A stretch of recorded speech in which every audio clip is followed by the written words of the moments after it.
자, 반갑습니다. 정의대박 이지원입니다.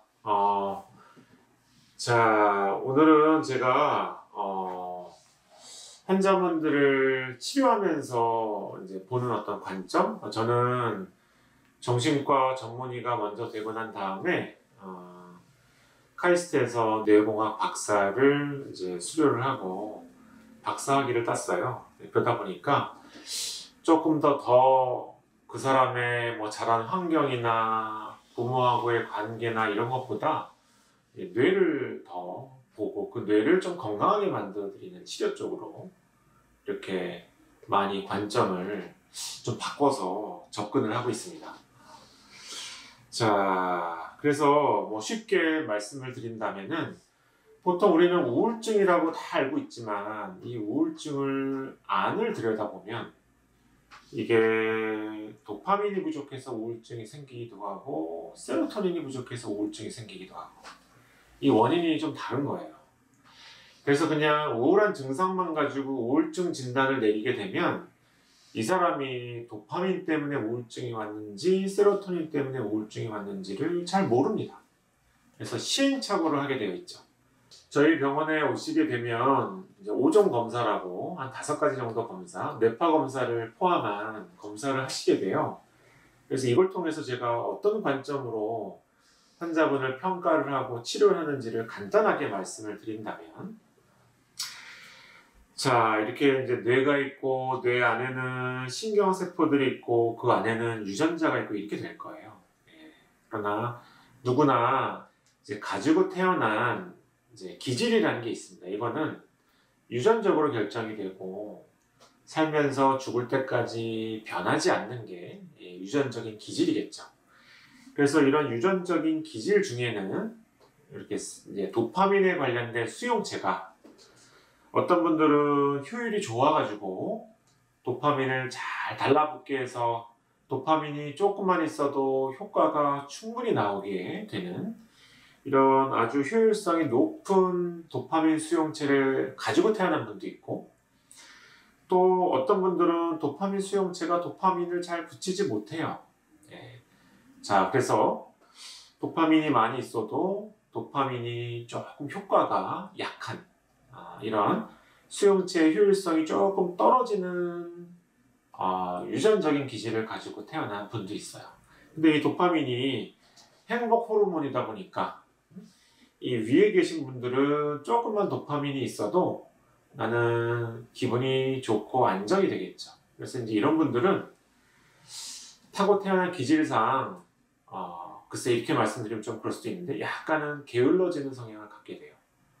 스트레스를 잘 안 받고 약간 좀 게으르게 되는 에너지 레벨이 좀 낮고 근데 반대로 이 밑에처럼 도파민 수용체가 조금 효율성이 떨어지는 분들은 어떻게든 도파민 만족을 받아야 되니까 더 뭔가 열심히 그래서 에너지 레벨이 상당히 많이 올라가게 돼요.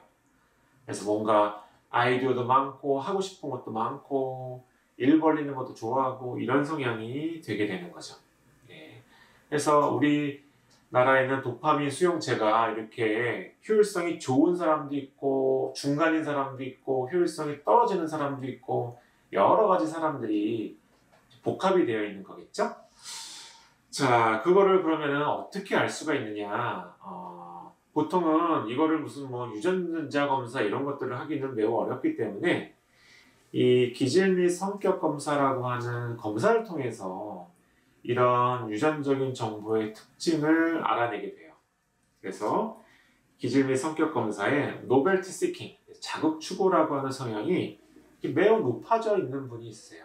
이런 분들이 보통 에너지가 넘치고 아이디어도 많고 하고 싶은 것도 많고 일 벌리는 것도 좋아하고 이런 수용체의 효율성이 좀 떨어지는 기질을 가지고 계시게 되는 거죠.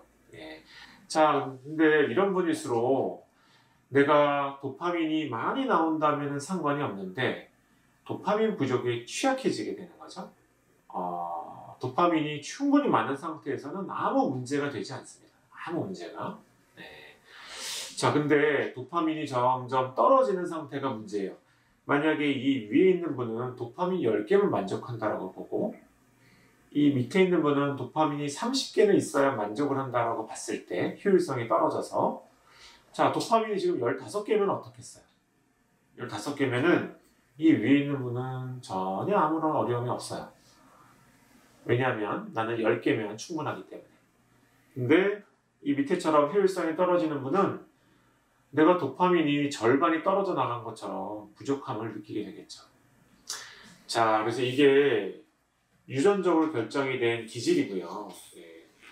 사람이 살다 보면 여러 가지 스트레스 상황을 맞이하게 됩니다. 그래서 이 호르몬이 이렇게 충분히 나오면 좋은데 항상 이런 삶을 살기는 어려운 거죠. 중간에 어렵고 힘들고, 그래서 행복 호르몬인 도파민 부족이 오기도 할 거예요. 그래서 이런 도파민 부족이 오게 되면 결국은 수용체의 효율성이 떨어지는 분들은 이렇게 내가 중요하게 도파민이 공급이 되어야 될 부분에 도파민 부족이 일어나게 되고, 그게 오래 지속이 되면은 뇌파상에는 도파민 공급이 부족한 곳이 이렇게 세타파가 빨갛게 올라가고 베타파가 파랗게 되는 이런 식의 뇌파상의 이상을 보이게 되는 거죠. 그래서 이 이상은 도파민 부족에 의해서 쉽게 주로 전두엽에서 발생하게 되고, 이런 현상을 시상피질 부조화 현상이라고 이야기합니다. 뇌파의 이상 중에 굉장히 대표적이고 아주 유명한 이런 뇌파상의 이상에 해당이 되는 거죠. 자, 이런 상태가 돼서 저한테 찾아오시게 되면 제가 이런 분들을 치료를 해드려야 되는 거죠. 그래서 그런 치료의 방법에는 사실은 여러 가지 방법이 있을 수가 있어요. 근데 자, 그런 방법들 중에 일단은 내가 가지고 태어난 여러 가지 도파민 수용체가 효율성이 떨어지기 때문에 생긴 문제가 결국 환경적으로 불행해지면서 이 신경세포에 도파민 부족을 만들어냈어요. 그러니까 도파민을 좀 보충해 줄 수 있는 약들을 사용을 하면 되겠죠. 그래서 우울증 치료제를 선택을 할 때 세로토닌 계통이냐 도파민 계통이냐 이런 종류들이 여러 가지가 있거든요. 그 중에 도파민 계통에 작용하는 약물 치료로 도파민 부족을 없애드리고, 또 하나는 이렇게 도파민 세포들이 약해지면서 결국 국소 뇌의 여러 가지 회로들, 여기에 이상이 오는 거예요. 뇌파상의 이상이 발생을 한 거는. 그래서 이런 회로에는 이런 국소뇌 이상을 해결해 줄 수 있는 여러 가지 TMS라든지 이런 걸 통해서 이런 시상, 피질, 부조화 현상, 뇌파상의 이상을 교정시켜 주게 되는 거죠. 자, 그러면은 내가 가지고 태어난 도파민의 예민, 도파민 수용체의 효율이 떨어지는 문제가 만들어 놓은 여러 가지 우울 증상이 이런 약물 치료와 국소뇌 이상을 교정하는 치료를 통해서 개선이 되고 나아질 수가 있게 되는 거죠. 그래서 제가 진료실에서 여러 가지 검사를 통해서 뇌를 봐드리는 거는 이런 과정에 입각해서 여러분들 뇌를 봐드리는 거고요. 이걸 통해서 필요한 이런 검사를 통해서 지금 상태에 대해서 명확한 평가가 가능하면 이 이후의 치료는 매우 쉬워집니다. 그리고 그 치료를 통하게 되면 결과적으로는 한 2, 3개월이 지나서 충분히 좀 더 여유있게 한 3개월 이후에 뇌파상의 이런 이상이 깨끗하게 나아지면서 정상화되는 뇌파의 이상이 교정이 되는 결과를 보이게 되는 거죠. 자, 실제적으로 이렇게 이거를 뭐 도파민 부족 증후군, 도파민 부족병 이렇게도 볼 수가 있을 텐데요. 이거는 제가 만든 개념은 아니에요. 이미 2000년도에 미국에 있는 블룸이라고 하는 박사가 보상결핍 증후군이라고 하는 이야기를 한 적이 있습니다. 이게 뭐냐 하면 도파민의 유전차, 이제 도파민 유전자의 그런 결함으로 인해서 도파민 수용체의 효율성이 떨어지는 분들이 보통 여기 있는 여러 가지 병을 가진 분들한테 상당히 많은 수를 차지하더라라는 결과를 논문으로 레포트를 했는데요. 그래서 도파민이 충분히 공급이 되지 않아서 또 유전자의 이제 효율성이 떨어지는 문제로 어려움을 겪는 분들이 이 블룸 박사의 이야기에 따르면 중독도 많이 걸리고요. 중독도 많이 걸리게 되고, 그 다음에 여러 가지 강박 증상, 또 충동적인 문제도 쉽게, 여기 보면은 ADHD 이런 문제들도 안에 나와 있습니다. 네. 그리고 강박증에 대한 것도 옆에 나와 있고, 그리고 여러 가지 어떤 인격장애 문제, 이런 여러 가지 문제가 발생한다라는 것을 연구 결과로 내놓고 있죠. 저희 이제 진료실에 오셔서 이제 궁금해하시는 분도 있고, 아니면 전화로 문의를 하시는 분 중에 뭐 검사에 대해서 이 검사가 왜 필요하고, 이 검사를 통해서 어떤 거를 알 수 있고, 어떻게 치료적으로 도움이 되고, 이런 걸 문의하시는 분들이 많이 있어요. 그래서 이제 저는 물론